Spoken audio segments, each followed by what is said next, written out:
A warm welcome back. So we've been exploring the cognitive functions. In the previous video we looked at extroverted intuition, and today we're going to look at introverted intuition, which is considered one of the rarest cognitive functions to have as your dominant function. And perhaps that explains why it's probably the function which is perhaps the most difficult to understand, because it is rather abstract and rare cognitive function. So today we're going to look at what Jung had to say about the function. We're going to look at how it operates within the different types. We're also going to look at some themes or some keywords associated with it, and then finish off looking at what we can learn from memes about the types that use introverted intuition as their dominant function. So stay tuned and we'll dive deep into this fascinating function. My name's Gillian, and I've been a self-development trainer and a meditation teacher for almost 30 years. And so this channel is dedicated to learning soft skills, but with soul.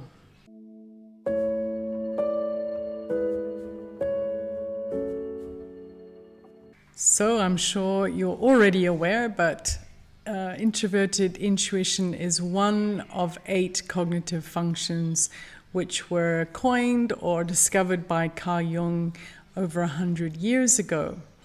So introverted intuition is one of the 4 perceiving functions. It's how we see the world, what we tune into. So this function is used as a dominant function for the INTJ and the INFJ. And what's really important to understand about cognitive functions is, though we can kind of isolate it and look into it, nobody ever uses the function only in its pure state. We are always using them with other functions, and that gives quite a different flavor to ultimately how we express them. So the INFJ, as we see, has as its secondary function extroverted feeling. And so that's why the INFJ would be considered the counselor. So they're using the function of vision, which is the main word associated with them, or seeing. So they see the future, but it's connected more with people. And that's why anyone with those 2 functions makes a very good mentor. The INTJ, on the other hand, uses their strategic insight or vision or seeing in conjunction with a TE, which is extroverted thinking, which is all about structuring and getting things done. So they're known as the architect because they're using their vision to see what the future physical world of objects or projects or empires is going to come about. And so they can use that strategic vision in that context. So we can see here that INTJ equals vision plus strategy plus system building, which is what makes them the architect, whereas the INFJ is vision plus people, which is high harmony, to be a guide, a healer, a mentor. The INTJ builds the bridge to the future, but the INFJ inspires people to cross it. So the other 2 signs that also use introverted intuition, but as their second function, are the ENFJ. So the ENFJ are also great mentors. So basically they're INFJ, but inverted, the extrovert kind of version. So with them, what comes first is their extroverted feeling, and that definitely gives them a strong harmony function. But then they back it up. So their priority is people, but then they use their foresight into people to be great mentors. So the ENFJ is often called the teachers of teachers, and also they're very good at running schools and functions like that. And one of my closest friends who is an ENFJ is exactly that.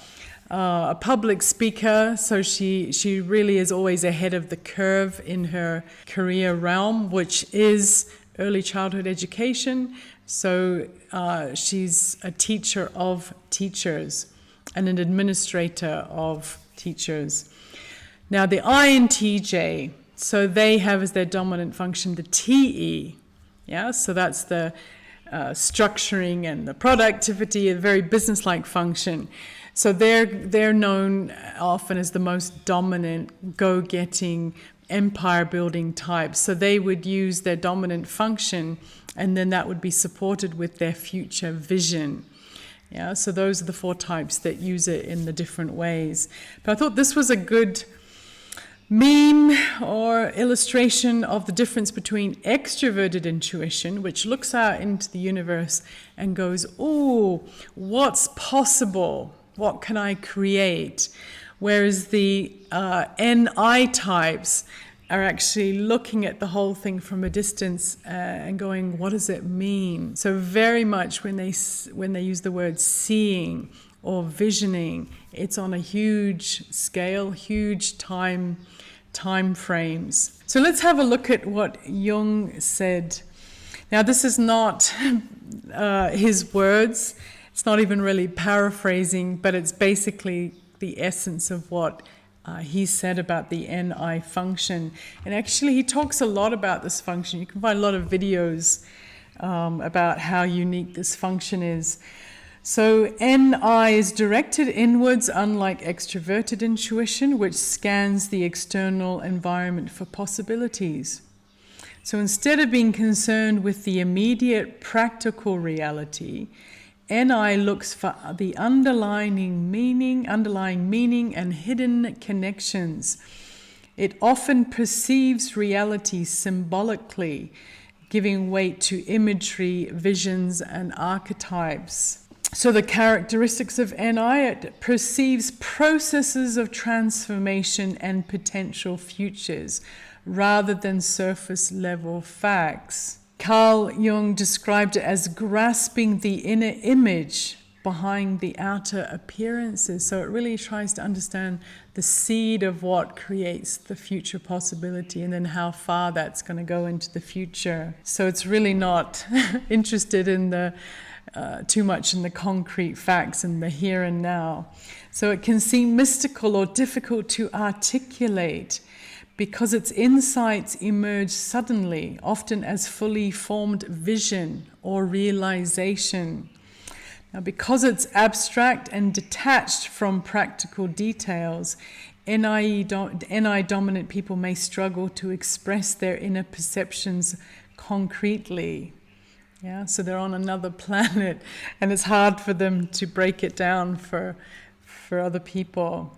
So it provides profound, so this is the positive aspects, it provides positive, profound insights, foresights, and an ability to sense long-term developments. It generates a symbolic understanding of situations, uncovering meaning, whereas others only see the facts. Offers a unique perspective that can be visionary or even prophetic. So people again often call this type psychic, but often it's extreme pattern recognition, which is what intuition's about. But it's not just putting dots together, but it's really, this is the difference, is that it works out which dot is the most probable. And so often it can predict how people are going to behave in terms of the INFJ, or how events are going to play out with the INTJ. So Galadriel, often said to be an INFJ.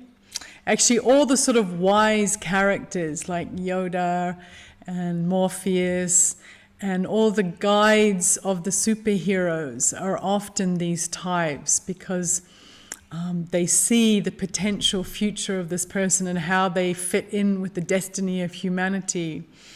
So this is a very NI phrase from Galadriel, that things that were, things that are, and some things that have not yet come to pass. There's also a conversation, if you're a Lord of the Rings consumer. In the Mines of Moria, when Frodo said to Gandalf that it's a pity that his uncle Bilbo Baggins didn't slay Gollum when he had a chance. And then Gandalf says to him, it was pity that stayed his hand. And basically sort of said to him, who knows, but I have a sense that he's still got a part to play in this destiny, and it's kind of not up to us to judge how the pieces are going to fall together. And of course, he was absolutely right. Now, carrying on with Jung. So the shadow side, or the challenges of the NI. So when poorly integrated, it might manifest as detachment from reality, absorbed in subjective visions which may not be practical or verifiable. So this is the psychosis side that I referred to in the thumbnail, that without a certain amount of grounding, especially because this type often can be quite loners or quite isolated, and they might get stuck in a heroic vision of their own destiny. And because it's very subjective and no one even understands them to even challenge them. And if they do challenge them, it's quite hard to, especially with their, TI function or their other functions. They can be quite known for being quite stubborn. And so that can really lock them into perception which may really be ungrounded. Carl Jung noticed that in extreme cases, this could lead to mysticism that seems unfounded or overly abstract. It may also incline towards overvaluing inner images. So we all get a kind of dopamine buzz when we're using our dominant function. It's when we feel most ourselves. So for the NI, they could get lost in the world of images and ideas and not even have any necessarily feeling of a need to put it into practice. And this is why, as they mature or hopefully balance out, they will use it with people or with constructing something, so that they're not just lost in their inner world, delighting in their abstract creations. Jung often associated NI with figures such as prophets, seers, and mystics, those who see beyond the present moments into hidden truths or possible futures. So in daily life, this can show up as sudden intuitive insights, symbolic thinking, or the ability to anticipate long-term outcomes before others even notice the signs. So Carl Jung also wrote a lot about synchronicities, and I think that's the world where NI lives, seeing into the meaning of why things appear in our life as signs along the landscape of the journey of life. Another kind of image that often comes to my mind when I think of NI is the type of soul who can go and isolate themselves in a cave off the coast of Scotland on an island for decades after decades. And what are they doing? I've often thought about it, because I don't think the NE would handle it as well as the NI, but I think they're going so deep into their inner world that they're probably astral, flying off into other realms and seeing patterns of the universe and probably having a grand old time in their own inner world. To summarize, introverted intuition is a cognitive function identified by Carl Jung that focuses inward on unconscious patterns. That's why they can suddenly come as an insight, brewing beneath the surface, and then will come out in a dream or a vision or an image, and it's all about symbolic meanings. It seeks to perceive hidden connections and future possibilities, often arriving at sudden insights or visions that feel deeply certain, but which are difficult to explain logically. So people who rely on NI tend to interpret experiences in terms of the underlying meaning, transformation, and the long-term implications of it, rather than immediate surface details.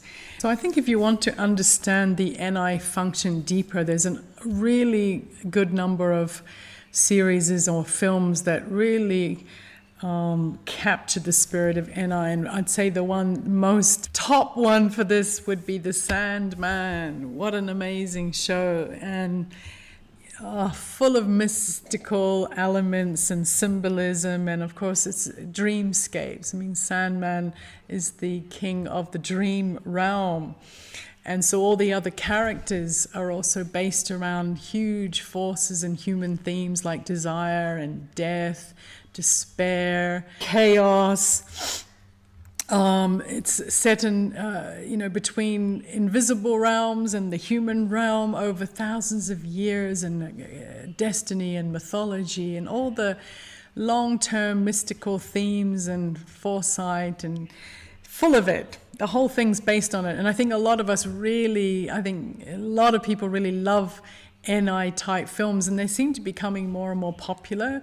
Every time I look online, I'm seeing another parallel universe type, time travel type, mythological, occult type theme series. I think humanity's moving into the era of discovering the unseen, and also in that interest in destiny, because of the chaos that humanity's in at the moment. I think lends people to be more curious about where things are going.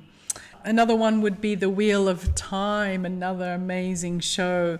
And again, Wheel of Time itself is a very NI kind of idea. So it's around a prophecy of a dragon reborn coming to save the world.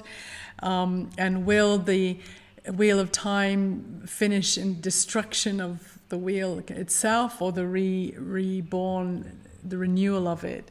So, huge overarching destiny themes over millennia. There's an occult order, the Aes Sedai. So there's a lot of sort of things about hidden powers and mysticism, and a lot of archetypes and visionary themes and omens, and they often go into dreams and see the future and trying to figure out the meaning of things. So very, very NI, as is the film Inception. If you haven't seen that, the idea was if you could get the seed of a thought into someone's subconscious, it will grow and grow until they finally take action. So a dream landscape, and the idea of a seed eventually bearing fruit after a very, very long time is very NI. The Matrix, very symbolic and big themes, breaking free from the Matrix. That concept is so deep in the zeitgeist since that time, and maybe even more so these days, that the Matrix seems to be closing in with the digital ID. So these themes are becoming more and more significant. Probably one of the most powerful NI scenes I've seen for a long time was Doctor Strange. So he was definitely not so NI leaning when he appeared at the monastery, or wherever they were studying the mystical powers. But when he had his third eye awakened and kind of went off the planet, suddenly he saw a whole new world, and he began to be an NI character, whereas before, as a surgeon, very practical. And then the film The Fountain, which is all about, again, long cycles of time and reincarnation, very mystical, very, very beautiful film. If you haven't seen this, one of my favorite films. So, watch them if you haven't, and that will just show you that is the world that NI loves to live in. That's the kind of movie they would choose to watch, I'm sure. So let's look at some of the overall themes of the NI. So the first is divining the future. Seeing into the future. So the Oracle of Delphi in ancient Greece, where people would go to her to see the future. So that's someone who has the NI function, as is Nostradamus. People are still referring to his prophecies for this time we're in now. He said that the Third World War would kick off in the Middle East. He also predicted Hitler. Tarot is probably the ultimate NI tool. It's all about seeing the future through archetypes and symbols. And I guess if you want to develop NI yourself, this would be a great way to do it, to learn the archetypes and learn to trust your intuition and try to imagine how that archetype might manifest in somebody's future. If it's got a more of a TE slant to it, then it would be divining not necessarily the future of people, but the future of products or civilizations. You know, what's the next thing? 3D printed tiny home, so technology that fits the need of the future. And after actually making this slide a couple of days ago, yesterday I saw that Elon Musk has started up a company to make small, affordable, tiny, modern houses. Divining the future, astrology and astronomy, all looking at big patterns to do with events and the stars and people and destiny. So astrology uses NI inwardly, so it's looking for archetypes, personal meaning and symbolic foresight, whereas astronomy is looking at the vision of the cosmic structures and long-term destiny of the stars, galaxy, and the universe itself. So NI users love to ponder, you know, time spans of billions of years and black holes and stars. And okay, the vision. That's a very, very important word for the NI. So it could be a vision in terms of a spiritual vision, astral traveling, hearing voices, any of that sort of mystical, religious, cosmic type vision. But it could also be a vision of the future world. So as Steve Jobs said, I want to make a dent in the universe, and dent he did. And also Tesla. So these are visionaries in terms of what the future needs, free energy or technology, and then goes about creating it. So now this is kind of, I thought, useful, the key flavor of the NI vision. So it's not like the NE vision board. I want to create this, and this. And it's very much about singular vision, not a scattering of ideas. It's looking long terms, decades or centuries. It's often symbolic in terms of images, archetypes, and dreams that condense the meaning. And it's often difficult to explain, but it's deeply felt to be certain. So if someone has a clear vision, a very clear vision of the future, it's like a stamp, as if they've actually seen it. So they'll be very certain about it. Another theme, deeper meaning. So they automatically will look for hidden patterns, archetypes, symbolic meanings behind events, words, or images. This is a typical kind of NI theme for a book. Xena and the heroine's journey, the symbols, archetypes, and deeper meaning. Another theme is life path. So that could be life path numbers and what each person is destined to be or to learn in this lifetime. It could also be very important in the role of a mentor who kind of sees somebody's potential and guides them towards that destiny. Another key word is detached. So, you know, imagine everybody else is just focused on the immediate senses or creating something immediate, and then you're looking off into the way into the future and looking at the big themes of humanity. So of course you need to be a bit above it all. So I think that's definitely a flavor that you get from the NI types, is a little bit detached from the small talk and daily dramas.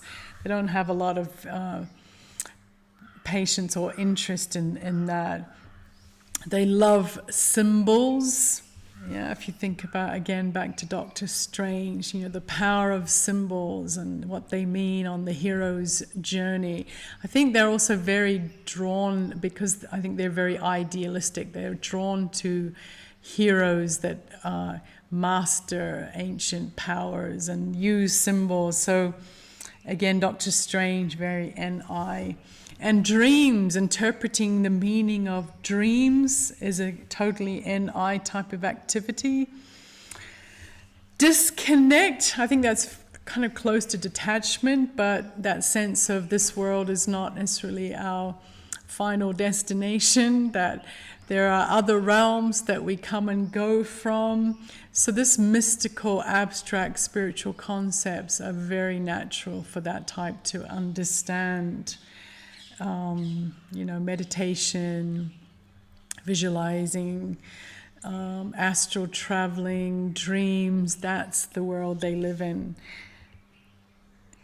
And I think this is a key word. Well, inflexible is often how their personality will come across, but I think the reason for why they would be called inflexible is because unlike the NE, which loves to just create multiple possibilities, the NI is the convergent. So they're looking for what is the one true path, the most predictable way that things will manifest. So they're more like watching and nudging destiny in what they consider to be the right path. They don't have that restless, I have to create possibilities and visions and that any energy.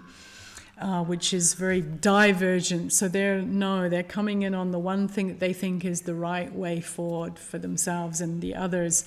And that's why their inflexibility comes from their certainty. It's not negotiable. I've seen the way it is, and that's the way it is. Obscure. That's why I think the NI folks can be a little bit hard for some others to understand. When people ask what I do for a living, I create ripples in the space-time continuum that alter current and future realities in the third dimension, and I help other people to do the same. That is so NI. Yeah, so obscure. Theories of multiverse, so the infinite universe, the daughter universe, parallel universe, bubble universe. So all these themes would be of great interest to the NI function. So that's why they're considered obscure, because they're interested in what you can't see, what a lot of people don't even care about, because there's no sensual or satisfaction from creating or experiencing something in the here and now. It's a very heady function. It's a very abstract function. Visionary foresight, symbolic insight, strategic clarity, so the one way forward. Innovative perspectives, they read the trends. Transformative thinking and inner certainty are all things that we can associate with the NI. So let's have a look at some memes. And see if we can learn about the types from the memes. Now, of course, these memes are not about the NI function, but about the two types that use the NI function. So we can kind of get a flavor of how they manifest in the world. INFJ, how much do you overthink? Now, I have seen this with the INFJ. I think it's true. So are you up? Yes. Are you mad? Of course not. Why? That yes sounded angry. So I think they can overthink sometimes. Phone calls, running away from phone calls, the INFJ. That's the introvert side. The INTJ, I'm an ancient soul in a modern body with a futuristic state of mind. Or interesting facts about the INTJ. Well, their strong personality and analytical curiosity may make INTJs seem like they're interested in positions of power. They rarely strive for those leadership roles. Instead, INTJs value having full autonomy in their own job.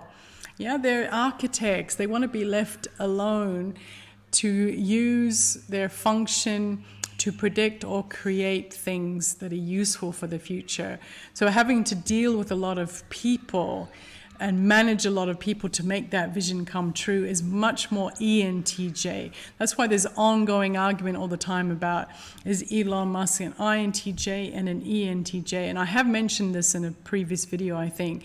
But one guy had my vote when he argued that he's more ENTJ because of his managing the vision. Like, he's created so many successful businesses. So and even he himself said that he looks up to Edison, because Edison took an invention and brought it to the world as a business, whereas Tesla was much more prone to philosophize about the meaning of the universe and his famous 3, 6, 9s and the meaning of numbers and lots of patterns and lots of amazing inventions that he wanted to benefit the world, but none of them he actually brought to the marketplace and became business success. So the INTJs, just because we appear to be loners, judgmental, condescending, arrogant, unfeeling, antisocial perfectionists, doesn't mean that we aren't terribly fond of you. Yeah, so again, if you think about all those words like detached and visionary and kind of in their own world, so they're not going to be prone to over-sentimentality or obsession about people. They would probably consider that sort of a bit below them, but they'll still be fond of the favorite people. And in fact, they often say that the ENFP have a special connection with the INTJ and the INFP. And I think that's down to the fact that ENFP love to adopt weirdos because they're very open-minded. And I think the NI types would appreciate the open-mindedness and ability to have abstract conversations that they'd get from the ENFP. And the ENFP would probably balance out their a little bit introverted side. But this is also an interesting meme. I don't fall in love. This is the INTJ again. I don't fall in love. I decide to love another person. Sounds a bit like Sheldon Cooper from Big Bang Theory, that he kind of logically fell in love slowly with, I don't remember her name at the moment, but you know which character I mean. INT dream home, up far away from everybody else. And INTJ, while listening to someone, I quickly jump ahead to their point while at the same time processing their motive for telling me my adequate level of response and planning whatever else I'd rather be doing. Yeah, so they're not considered the most social butterflies in the world. Disliking small talk, which is the next meme of the INTJ. What happened to him? He made small talk all evening at an office party. Yeah, or INFJs. Oh yes, the INFJs. I think this comes from, they have this ideal, if you're obsessed with sort of amazing superheroes that have these amazing destinies in the cycle of time, that you're making huge ripples in the time-space continuum. I think they have very high standards for how people should behave with them, and they have a very strong sense of who they are, which is often, it's an interesting thing, because when you have a certain identity and image of yourself, you will live up to that. And I've noticed the INFJs are known for that, a sort of a dignity. They always dress well, and they have a sort of self-possession about them, which people can find a bit intimidating. And that definitely comes from, they expect a lot from others, but they also think a lot of themselves. They have a very strong sense of their own destiny and their own uniqueness. And if someone doesn't respect their boundaries, that's it. Like the INFJ door slam is very famous. And I think this is also to do with that vision. They often are looking for their long-term vision for their life. And so if your behavior basically indicates that you will not contribute that, but in fact you're going to take away from achieving their vision, they will delete you, because their vision, achieving their vision or fulfilling their destiny is ultimate. They'll choose people that will align with it and move them towards it. Otherwise, they're not being really true to their type. And that's where that door slam is coming. I told them not to violate my boundaries, but they didn't listen. Yes, this is another very useful meme to understand. Every other type going through an existential crisis at 35, INFJ and INFP already overcoming them at 11. So one of the signs of this type is that they will always be considered by, when they're children especially, noticeable, that they are wise, old soul on young shoulders, wise ahead of their years. All those sort of things would be attributed to them. INFJ way. Do you think I'm stupid? No, I just think you're extremely unlucky when it comes to thinking.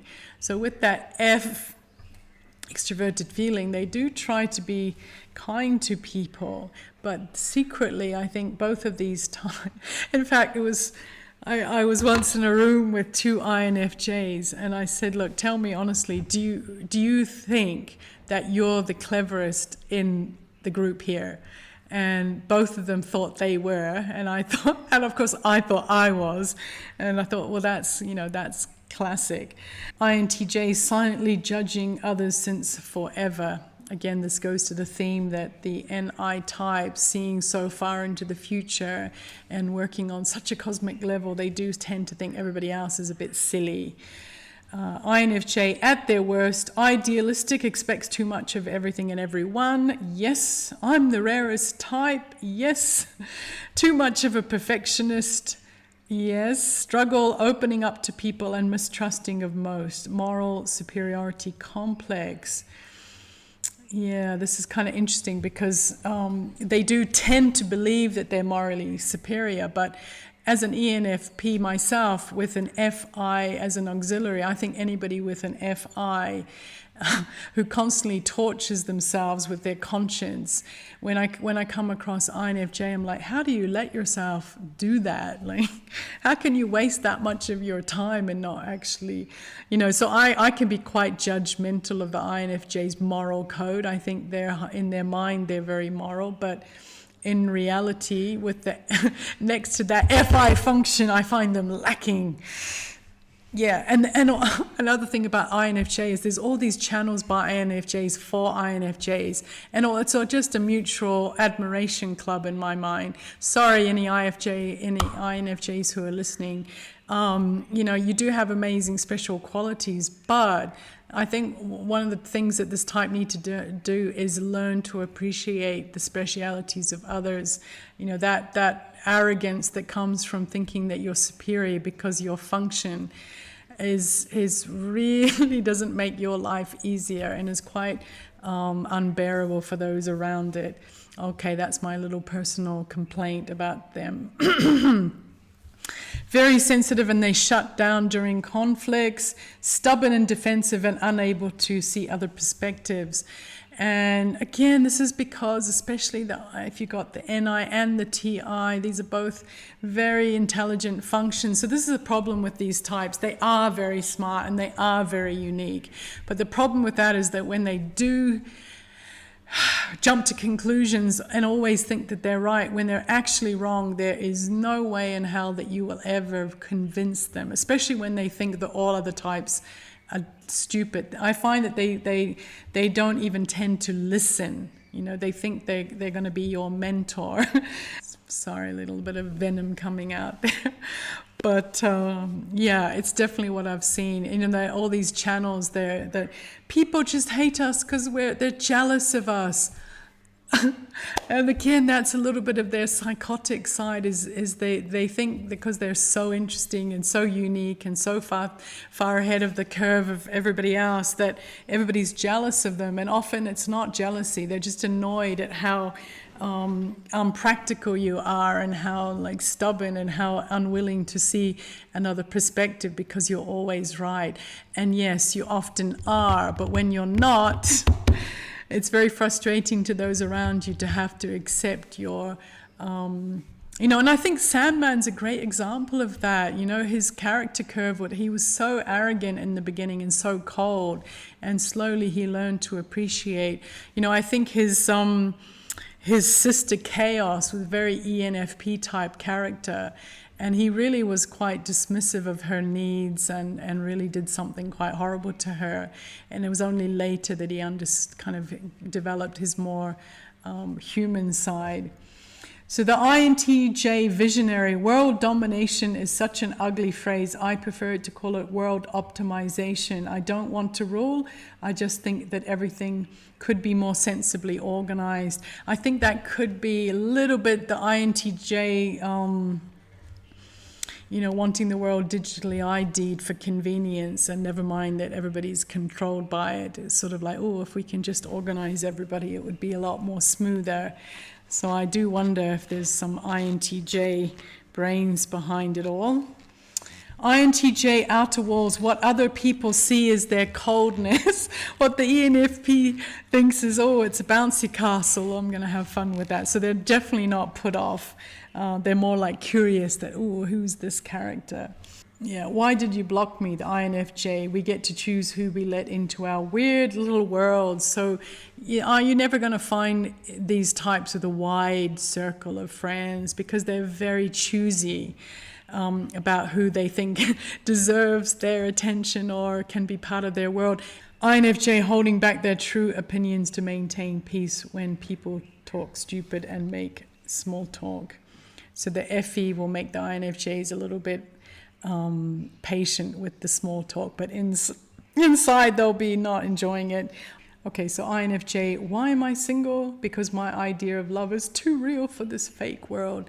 So yeah, I think every INFJ, wants to be with the hero and heroine of the amazing shows that they watch. I think they're very idealistic, and that's where they can, the worst thing for them is being betrayed.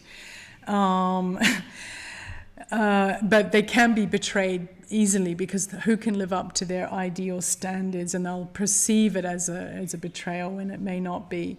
My therapist, you being locked in this room for 2 weeks, I insist you have to get out. INFJ, there's nothing of interest for me out there on earth at all. Yeah, the mundane entertainments of the lowly folk are of no interest to them. And so when you're talking small talk, their brain might go on a little adventure instead of listening. And my experience with the INFJ is that often they will just catch something that you've said and immediately try to give you their wisdom about the topic. And yeah, people who have betrayed their trust once, that's it. That's the famous door slam. Now, I'm sorry, I've been a little bit mean to these types. I mean, actually, they're the rarest types, and they are really unique, and they have. I think it's the time of this type. As I said, the future. They see the future, and they're able to help others see the future, whether it's personal. They are great mentors. They do give incredible feedback. Sometimes they're hard on your ego. You kind of, to get along with them, you do have to be humble, because you'll be tempted to argue. I am tempted to argue with them, try to get them to see my point of view. Nah, they're living in their own world. They want to make up their own conclusions. They're looking for that one true path forward, and it's not going to come from you. It's going to come from their inner work. And so, like all the types, knowing them better, I think, helps us to appreciate who they are and realize that is who they are. They're not going to be someone else. So if you can learn to love and appreciate them with all of their sides, I think that is the key for all of us getting along and really enjoying this variety of human cognitive functions. Okay, so I don't know if I've done justice to this type. As I've said, go watch Sandman and see how rich and amazing that show is. I think it's probably my favorite show of all time. And you will appreciate how amazing the NI function is. And the creator of that series must have been an NI, because I don't think any of the other functions could possibly have developed such a show. So thank you if you've stayed all the way up till now, and see you in the next video. Bye for now.